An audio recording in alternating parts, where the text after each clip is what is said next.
He wanted more power, more respect, more importance. So he changed and changed and changed again. But the thing that finally shocked him was what he became at the end. Stay with me. This story might change how you see yourself. Wanting more isn't wrong, but wanting more without knowing why? That's where the trouble starts. This is the story of a man who thought power would finally make him feel complete. He worked as a stone cutter in a small village. From sunrise to sunset, he broke rocks under the open sky. The work was hard, but his life was simple. Food on the table, family at night, sleep without stress. One evening while walking home, a thought slipped into his mind. Is this really all my life is? The question stuck. That night, he fell asleep with frustration buzzing in his head. And then, the dream began. In the dream, he saw a massive mansion on the hill. Shiny gates, big balconies, guards at the door. He whispered, "Man, if this house was mine." Boom. Suddenly, it was his. He walked inside, marble floors, soft beds, servants everywhere. His chest swelled with pride, but the happiness didn't last long.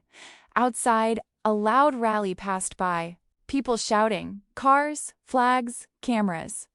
A powerful politician stood on top of a vehicle, waving like a king. Everyone bowed. The man felt small again. If I had that kind of power, he thought, no one would ignore me. Instantly, he became that politician. Crowds followed him, people chanted his name. Security surrounded him. He felt untouchable until the heat hit. Sweat poured. Lights burned his eyes. His head spun. He collapsed. As he fell, one thought flashed through his mind. I'm powerful, but still weak. Then he looked up at the sky. The sun blazed, unstoppable. If I were the sun, he thought, nothing could overpower me. And just like that, he became the sun. He burned bright, ruled the sky, everything bowed to his heat, until dark clouds rolled in. They blocked his light. His power disappeared. Frustrated, he thought, fine, I'll become the clouds. He turned into massive storm clouds, filling the sky. But then came the wind. A wild force tore him apart, pushing him wherever it wanted. Angry now, he shouted, "Enough! I'll become the wind itself." As wind, he felt unstoppable until he crashed into something that didn't move. A mountain. No matter how hard he blew, the mountain stood still. Breathing heavy, he whispered, "Then I'll become the mountain." He became strong, solid, immovable, until he felt pain. Sharp sound. Crack. A stone cutter stood there, hammer in hand, chipping away at him. Pain jolted him awake.